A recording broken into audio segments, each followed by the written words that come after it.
Isang bagong panganak na sanggol ang inabandona sa Davao City. Ang bata isinilid sa paper bag at iniwan sa harap ng gate ng isang bahay. Nasa frontline ng balitang yan ang ating Mindanao correspondent na si Bril Montalvo.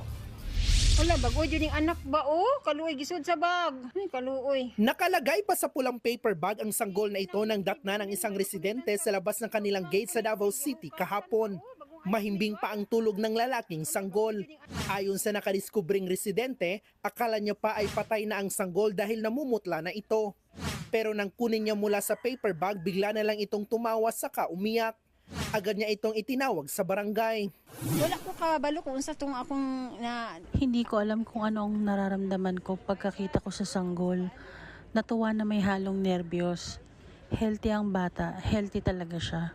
Dito sa labas ng gate ng pamilya Natividad, iniwan ang sanggol ng di pa nakikilalang responsable. Nakabalot ito ng lampin at may suot pang diaper. May bakas din ang mga dugo sa katawan ng sanggol at putol na din ang pusod nito.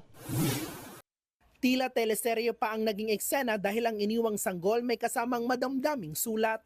Nakasaad dito na kahapon lang March 20 isinilang ang bata na pinangalan ng Brian Drake. Pakiusap ng nag-iwan sa sanggol, huwag nang palitan ang kanyang pangalan. Humihingi rin ito ng paumanhin sa pagpasa sa responsibilidad sa bata.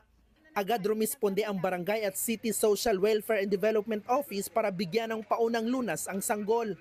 Dinala ito sa ospital para masuri ang kondisyon. Patuloy namang pinaghahanap ng mga otoridad kung sino ang nang-iwan sa bata. Sa ngayon, nasa ospital pa rin si baby Brian Drake pero nasa maayos ng kalagayan. Mapupunta siya sa pangangalaga ng DSWD. Nagbabalita mula sa frontline, Bril Montalvo, News 5, Mindanao. Mga kapatid, Cheryl Cosim po, huwag maging huli at maging una sa lahat sa balitaan. Para sa tuloy-tuloy na talakayang sa Frontline, mag-follow at mag-subscribe sa social media pages ng News 5.